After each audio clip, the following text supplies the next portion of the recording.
안녕하십니까. 고려대학교 윤성식 교수입니다. 17강에서는 부자가 어떻게 다른가에 대해 대충 살펴보았습니다.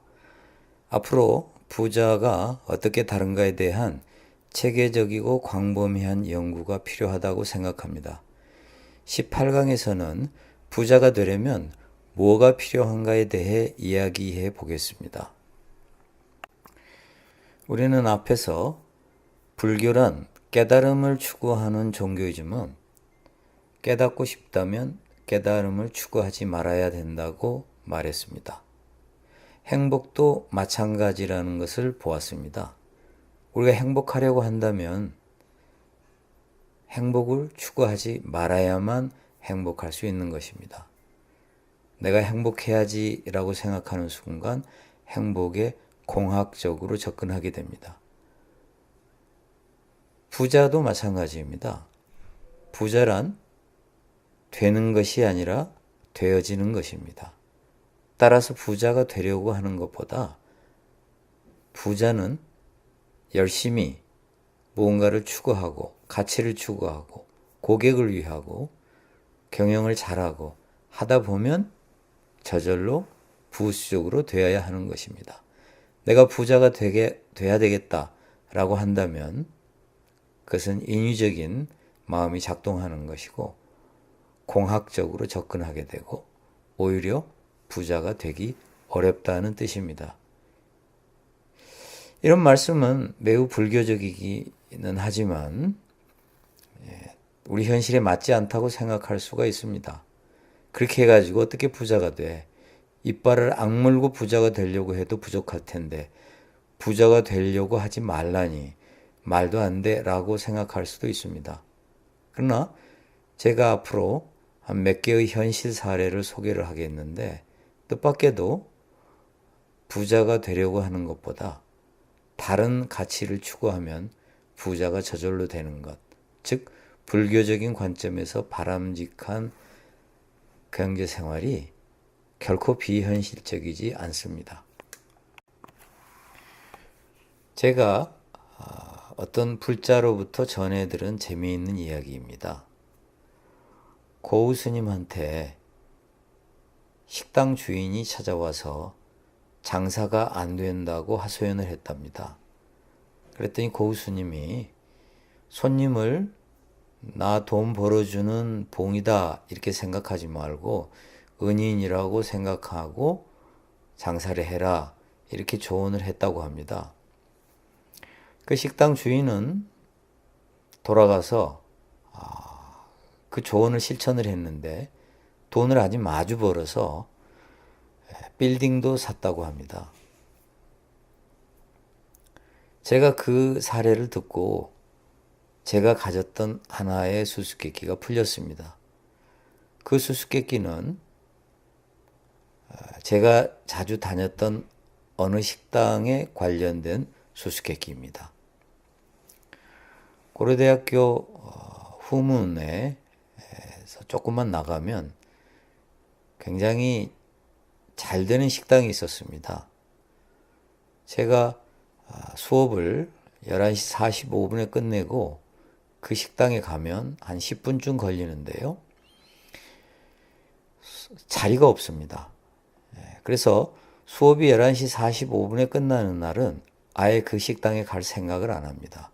너무나 인기가 좋은 식당이기 때문에 수업이 훨씬 일찍 끝나는 날, 수업이 아예 없는, 오전에 수업이 없는 날, 그때는 약간 일찍 11시 한 40분이나 11시 45분쯤에 그 식당에 가면 자리가 있습니다. 어느 날 그 식당에 갔더니 주인이 바뀌었더군요.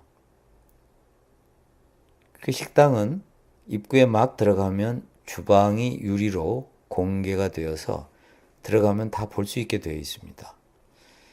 근데 주방장도 그대로였고 종업원도 그대로였습니다. 메뉴판도 그대로, 가격도 그대로, 모든 게 그대로인데 주인만 바뀌었습니다. 그런데 참으로 이상한 게 그렇게 잘 되던 식당이 조금씩 손님이 줄어드는 것입니다. 저도 참 신기했습니다. 그런데 드디어는 손님이 줄어드니까 그 식당 문을 닫고 다른 가게가 대신 들어왔더군요. 아마 그 식당을 인수한 사람은 식당이 영업이 잘 되기 때문에 우리가 흔히 영업권이라고 하지요. 웃돈을 많이 주고 들어왔을 텐데 한 푼도 영업권을 받지 못하고 쫓겨나다시피 나가는 게 틀림없습니다. 제 수수께끼가 풀렸다는 게 어떤 말인가 하면 주인은 항상 손님을 맞이하고 손님을 배웅했는데 주인의 그 눈빛하며 아주 미묘한 작은 것들이 전 주인하고 달랐습니다. 뭐라고 딱히 찝어서 말할 것은 없었는데 딱히 흠잡을 것은 없지만 무언가 약간의 미세한 차이. 제가 이제 생각하니 그 주인은 우리를 은인이라고 생각했다기보다 잘 되는 식당 인수해서 빨리 본전 뽑아야지 그런 생각을 한 게 아니었을까 생각이 듭니다. 그러다 보면 약간의 서비스가 다르고 뭐든지 약간 달랐겠지요. 재료도 약간 다를 것입니다. 돈을 아끼려고. 모든 게 약간 달랐을 겁니다. 종업원들한테도 함부로 하니까 종업원들도 불만이 많고 그러다 보면 약간 미세한 서비스 차이가 있었겠지요. 참으로 흥미있는 사례가 아닐 수 없습니다. 저의 수수께끼가 풀린 것 같습니다. 지금은 고인이 됐지만 스티브 잡스는 전설적인 인물입니다. 그런데 스티브 잡스는 물론 우리가 아는 세계적인 부자였습니다. 스티브 잡스는 뭐라고 이야기를 했는가 하면 나는 한 번도 돈을 벌기 위해서 물건을 만든 적이 없다. 내 가족과 친구가 사용한다고 생각하고 물건을 만들었다. 이렇게 이야기했습니다. 얼마나 스티브 잡스가 정성스럽게 물건을 만들었는가 매우 재미있는 사례가 있습니다. 애플에서 만든 아이폰을 혹시 쓰셨으면 얼마나 아이폰이 단순 간결한 디자인을 가지고 있는 아름다운 제품인지 알 수 있습니다. 단순 간결한 디자인은 최소 표현주의라고 또 이야기하고 젠 스타일 그렇게 이야기합니다. 불교적인 디자인이라고 보는 것이죠. 사실 불교가 그렇게 주장한 적은 없었지만 사람들은 단순 간결한 아름다움을 젠 스타일이라고 표현을 합니다. 스티브 잡스는 아이폰을 아주 단순 간결하게 만들려고 노력했는데요. 딱 하나 가운데 있는 홈 버튼 그것마저도 없애려고 했답니다. 그런데 엔지니어가 그것을 없앨 수 없다고 설득해서 홈 버튼 하나만 남겨놓고 화면에는 아무것도 없습니다. 정말 단순 간결합니다. 아이폰의 뒤에는 나사가 있어서 뒷뚜껑을 열 수가 있습니다. 그렇지만 소비자들은 뚜껑을 열고 뒤를 보는 경우는 거의 없지요. AS를 받으러 가거나 배터리를 교체할 때는 아마 뒷뚜껑을 열 것입니다. 스티브 잡스가 뚜껑을 열고 보니 배선 등등 여러 가지가 산만했던가 봅니다. 그래서 엔지니어에게 그것을 좀 정리하라고 이야기를 하니까 엔지니어가 고객은 그것을 볼 수 없습니다. 그렇게 이야기했답니다. 스티브 잡스는 내 눈에는 보이거든 이라고 하는 아주 유명한 말을 했습니다. 스티브 잡스야말로 부자가 되려고 하지는 않았지만 부자가 된 대표적인 사례가 아닐 수 없습니다. 랜들 존스라는 사람이 100명의 자수성가한 미국 부자를 인터뷰한 내용이 있습니다. 부모로부터 돈을 물려받은 부자가 아닌 스스로 부자가 된 사람의 사례가 우리에게 더 교훈이 있을 것입니다. 100명의 자수성가 부자를 조사했더니 뜻밖에도 처음부터 부자가 되려고 했거나 부자가 될 것으로 알았던 사람은 없었다는 것입니다. 그 사람들은 거의 대부분 돈을 추구한 게 아니고 가치를 추구했다고 합니다. 즉 고객에게 가장 싼 물건을 제공하기 위해서 밤낮으로 노력을 하다 보니 어느 날 부자가 되어 있었던 것이죠. 이것은 우리에게 참으로 시사하는 바가 큽니다. 한양대 경영학과 마케팅 전공 홍성태 교수의 저서에 있는 사례를 한번 소개하겠습니다. 홍성태 교수가 IMF 외환 위기에도 꿋꿋하게 살아남은 어떤 성공한 호프집 사장을 인터뷰한 내용입니다. 그 호프집 사장은 자기 소유의 10개 호프집을 3그룹으로 나누어서 실험을 했다고 합니다. 첫 번째 그룹에서는 손님을 배웅하며 네 4만 원입니다 라고 친절하게 말하고, 두 번째 그룹에서는 맛있게 드셨어요를 덧붙이고 네 4만 원입니다 라고 말했답니다. 세 번째 그룹에서는 고객과 눈을 마주치면서 맛있게 드셨어요? 네 4만 원입니다 라고 말하게 했더니 첫 번째, 두 번째 그룹에서는 매출의 차이가 없었는데 눈을 마주친 세 번째 그룹 매장에서만 한 달에 손님의 수가 3배나 차이가 났다고 합니다. 의례적인 친절이 아닌 진심 어린 친절이 고객을 감동시킨 것이다, 이렇게 볼 수 있습니다. 저는 미국에 가서 처음에 맥도날드 햄버거를 먹어보고 상당히 감동을 받았습니다. 맥도날드 햄버거에서는 음료수를 마시지 않고 감자칩을 주문하지 않고 버거만 사면 굉장히 값이 쌉니다. 그래서 미국의 짠돌이들은 거기 가서 버거만 사서 집으로 가져와서 물하고 먹는다고 합니다. 버거만 하면은 거의 원가인데 음료수하고 감자칩에서 이익을 남긴다고 합니다. 저는 저렇게 싼 버거가 너무나 빨리 나오는 것에 감동을 받았습니다. 당시 대한민국에서는 맥도날드 햄버거 같은 그런 햄버거는 진입을 하지 않았기 때문에 사실 상상도 할 수 없는 가게였습니다. 저에게는. 그런데 아주 재밌는 사실을 발견한 게 종업원들의 서비스 수칙에 고객이 들어오면 반드시 눈을 마주치고 웃으며 인사를 해야 한다, 이런 구절이 있었습니다. 참으로 의미 있는 구절입니다. 대한민국도 요즘은 서비스를 강조하기 때문에 종업원으로 훈련을 많이 시켜서 손님들에게 친절하게 대합니다. 백화점이나 여러 기관을 들여다가서 보면 아침에 문을 열 때 허리를 90도 굽혀서 인사를 하는 경우를 많이 볼 수 있습니다.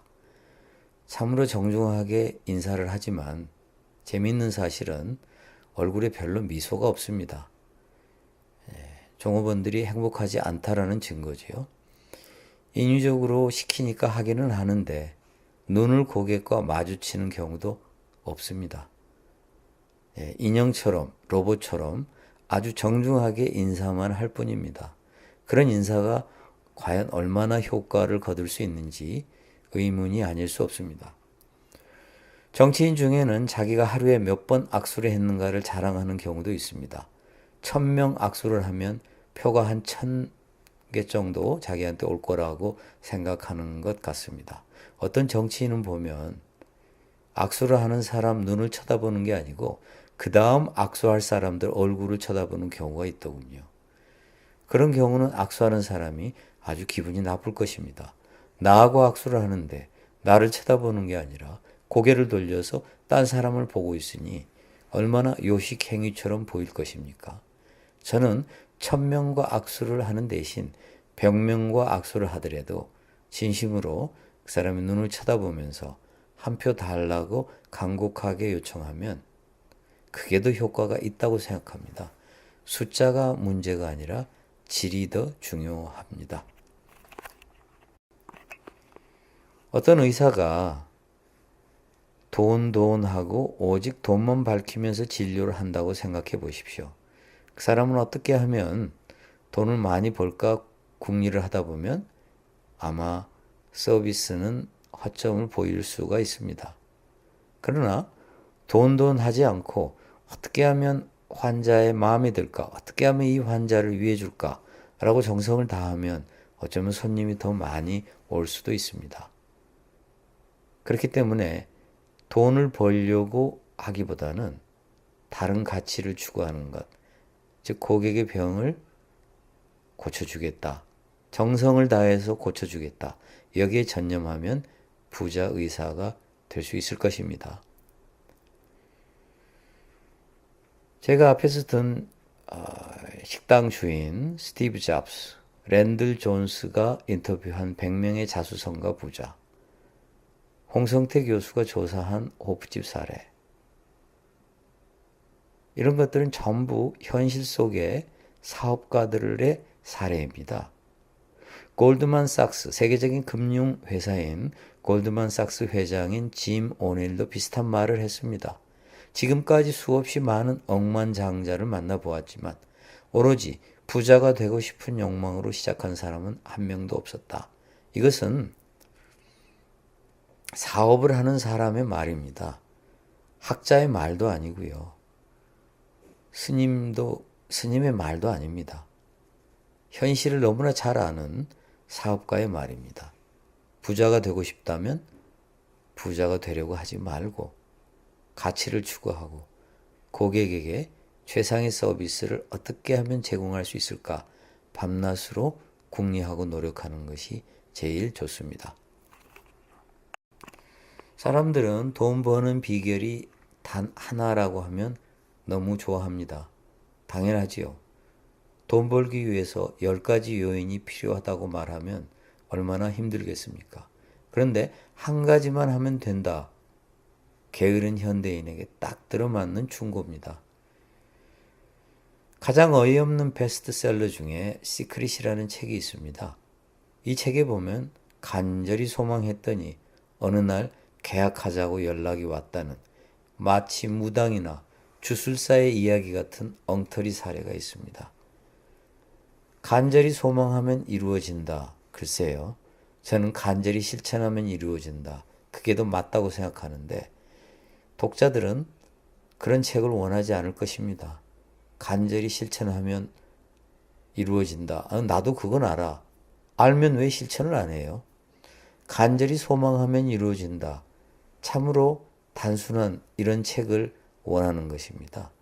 그래서 독자한테 아첨하는 책이 더 잘 팔리는 것이 틀림없습니다.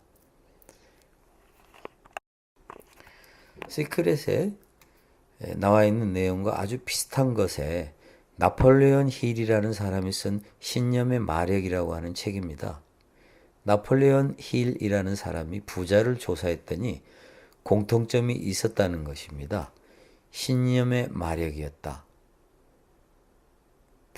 부자가 되기를 바라지 않는 사람이 있을까요? 누구나 다 사업을 할 때는 성공하기를 바랄 것이고 신념을 가지고 있을지 모릅니다. 간절히 소망하는 사람 중에 극소수만 부자가 되므로 간절히 소망하는 것은 분명 필요 조건이기는 하지만 충분 조건은 아닙니다. 간절히 소망했다고 다 부자가 되는 것은 아니기 때문입니다. 신념의 마력도 마찬가지입니다. 이런 책들의 공통적인 특징, 한 가지만 하면 된다. 참으로 어처구니가 없습니다. 세 가지 종류의 돈 벌기가 있다고 볼 수 있습니다. 첫째, 생존을 위한 돈 벌기.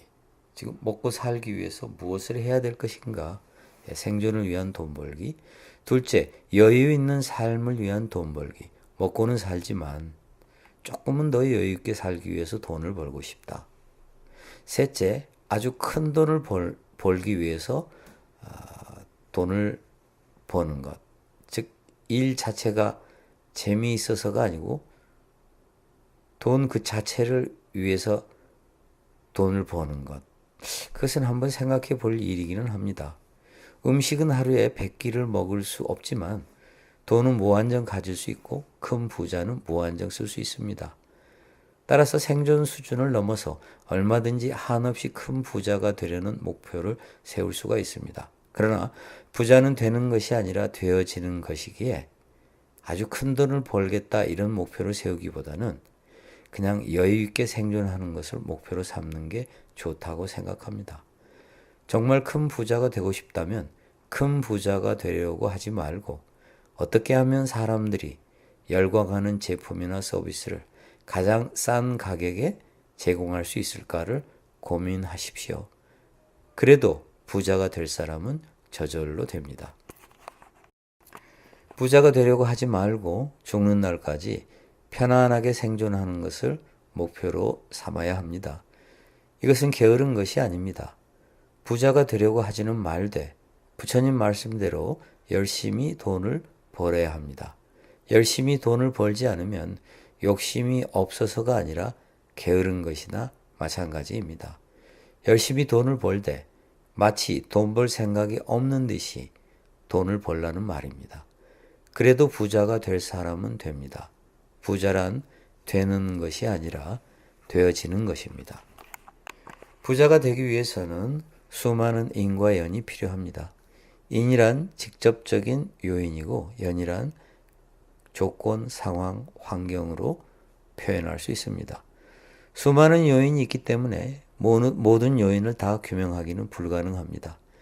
모든 요인을 망라할 수 있다면 우리는 충분 조건을 찾아낸 셈입니다. 충분 조건을 찾기는 어렵지만 필요 조건을 찾을 수는 있습니다. 즉 부자가 되기 위해 필요한 수많은 요인 중 몇 개는 찾아낼 수 있습니다. 경전에는 어떤 필요 조건이 나열되어 있을까요? 16강부터 이야기해 보도록 하겠습니다. 이상으로 부처님의 부자 수업 18강을 마치겠습니다. 저는 고려대학교 윤성식 교수입니다. 감사합니다. 다음 시간에 또 뵙겠습니다.